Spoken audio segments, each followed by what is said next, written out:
Hi, my name is Taniyshia. So I'm 18 years old, and back like 2 years ago, a year ago, I was hanging like with the wrong crowd.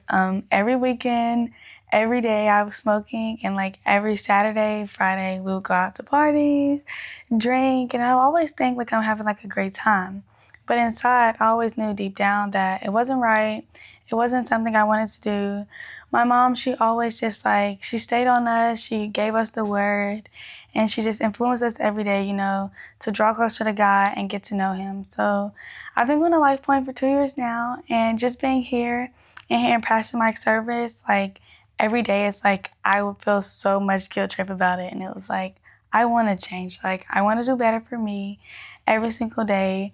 So then I looked at it like, you can't keep saying you want to do better. You have to actually put in the actions to do better, because words kind of don't mean anything. You just have to do the works. So I started looking at my life and evaluating it, like the people I hung around, and like, why do I do these things? Asking myself, like, what makes you want to do this? What makes you want to party? What makes you want to listen to secular music? So I started off by just cutting off all the secular music and just listening to gospel every day, listening to podcasts, and just getting into my word. And then that's when I started to feel conviction about like every single thing that I was doing. And I'm like, this is not okay. So I was just like, yeah, like this has to stop. And one of my best friends, my closest friend, she was like really a part of that. So I was like, yeah, this is not gonna work. We used to go to church, and the whole time in church, she's like, hitting on me. And I'm like, this is not what we come to church for. Like, we come to learn. So I would tell my mom, and she would just tell me, like, everybody's always on their own path. Some people, they don't understand it as much as you do. So kind of like try and break them down, like, and plant a seed all the time, because one day they will eventually get there. So that's when I was like, yes, ma'am, that's what I just have to take a step on and take a leap on myself. So after that, when people would ask me to go to parties and ask me to do stuff like that and drink, it would be really hard to say no, but God was always in my ear like, say no. You know you don't want to do this. So I would just say no and be like, this is the best choice for me. This is right for me. I know this is right for me. And I started like saying, okay, so you took these people out your life. Now you need new people. You need godly people, because it's hard to do it by yourself. Like, you can't just be like, you always stay in your word, but you can't just be like, oh, I got this, because you're going to need somebody to talk to, a mentor, and everything to help you guide through it. So when you do think about doing those things, that you can go to that person. So I met this woman. Well, she's younger than me, actually. I met her at Wednesday church. Her name is Danielle, and we had so much in common. And we both at the time were working on stopping vaping. She was 6 months sober, and I just knew like that was God sent. Like, automatically I knew that that was it. So we started talking, and she just gave me the courage. And every day that I thought about vaping, I would literally text her and be like, I need your help. Like, I need help. I don't know what to do. And she would guide me through it and just talk me through it and give me all the strength that I need. Like, any day that she knew I wasn't feeling okay, she would just call me out of the blue. Like, she was just praying, and God was like, call her. Like, she needs you right now. And it's really awesome how God can work in your life. And it's just amazing. So just being with her, and actually I help her out now. So that's really amazing. Like, it's just so awesome. And being like given the wisdom from my mother, and her instilling what she knows every single day into not just me, but all her other kids. Like, it's awesome. And yeah, I just thank God every single day for giving us the strength, the ability to do like what we needed to do, because you can do all things through Christ who strengthens you.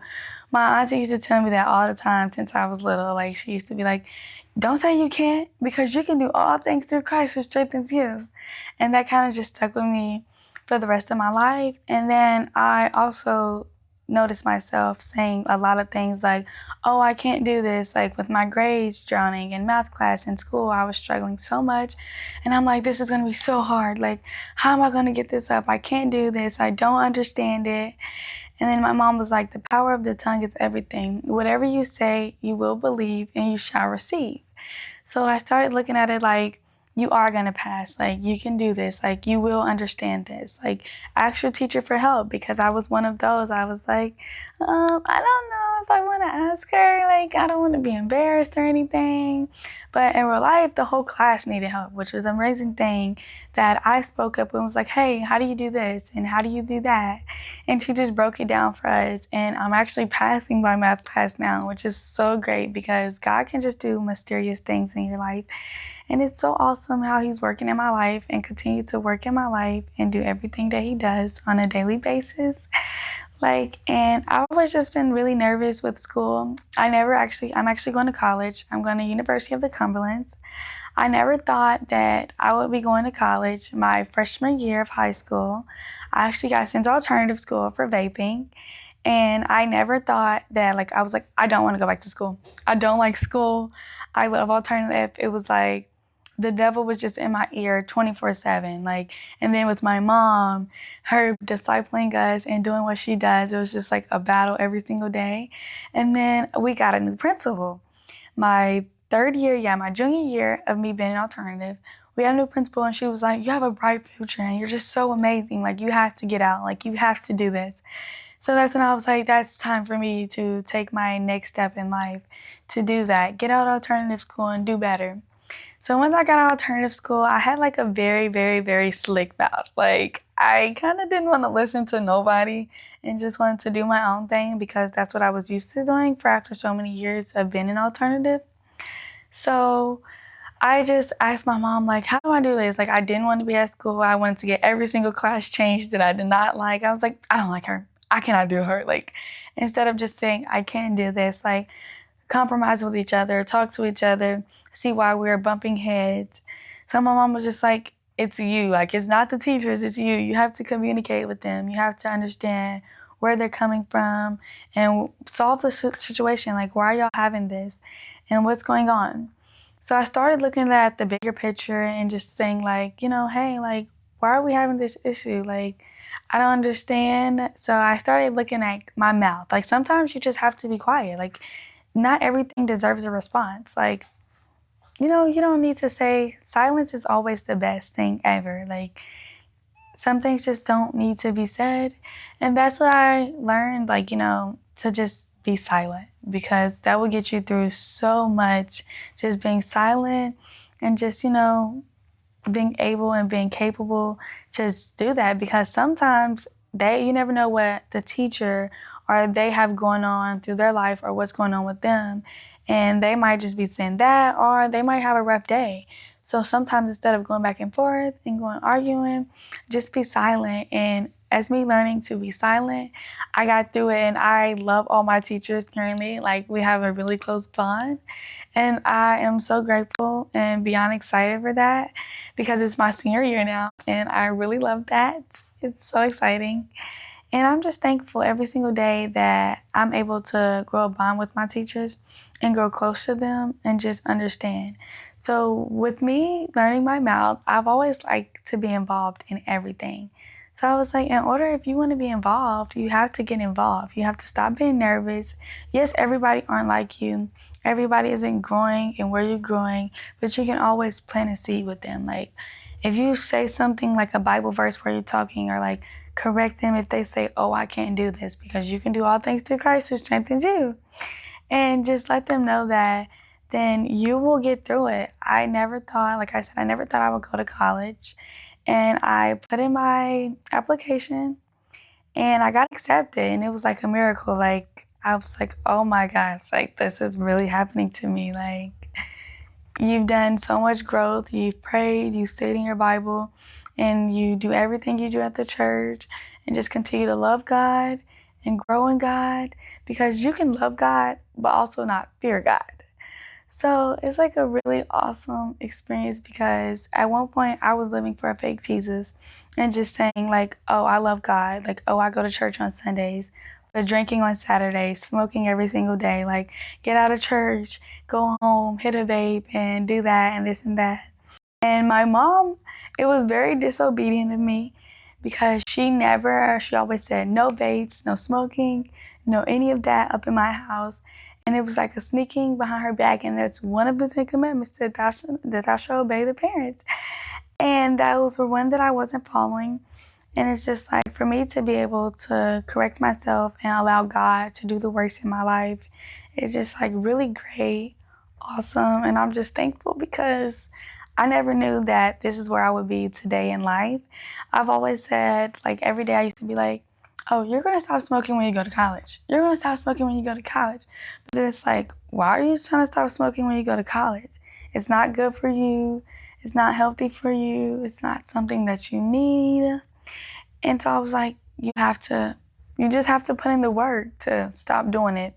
Don't surround yourself around those people. And then like social media takes a big part in life. With me, like you would open social media, you would see those people doing those things, drinking, smoking. So either you delete it or you unfollow those people. And that was a big thing for me because I grew up with those people. And it was like, well, dang, who I'm going to talk to? But it was like, you can talk to Jesus. Like, I'm here for you 24/7, 24/8. I'm always with you, and I will understand you every step of the way. So just me doing that and understanding that God is with me always, and just, saying like yes to God and no to all these other things, no to the worldly things, no to sin. And it was super hard. Like some days there's always a challenge. Like some people might come in my classroom and hit a vape and I have to walk out because it's like, no, you can't do that. Like you know what you want, you know what your future has ahead of you and what God has planned for you. And you want to do that. And there's always more. There's never enough with God, and He never wants you to be comfortable like where you are. So just continue to grow in Him every day. Read His Word, daily devotions, anything that you can do to get to know God, serve in your community, at church. And I was like, yeah, you can do this. Like, this is something, like you love helping people. Like that's actually, I want to do elderly care when I get older. I was like, so, that's something that you can do. Like you can do this every single day. And actually one day I work at McAllister's. I was at work and it was just two of us. And a woman came up there and she brought us meals, like a whole, like 2 full bags of meals. And we're like, we're not gonna eat this.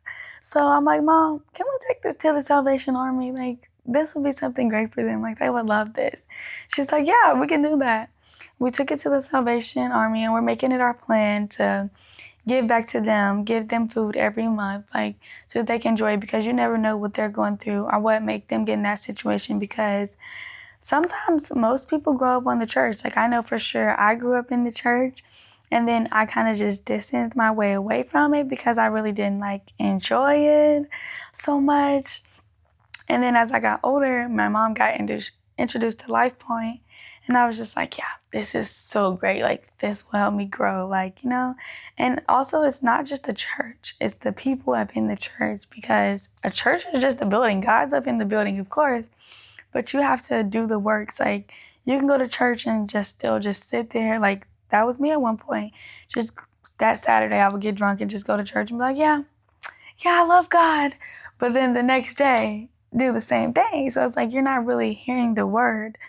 You say you are, but you're not really doing the works and not listening and understanding what they're actually saying. Like, you have to just want to do better and be like, yeah, this is what I want to do.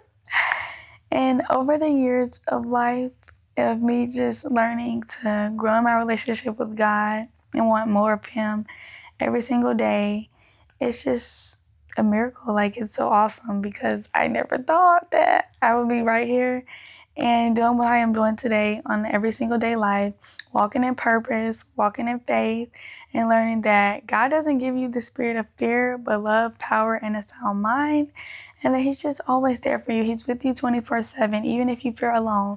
You're never alone at all. Like, He's always with you, and I'm just so thankful.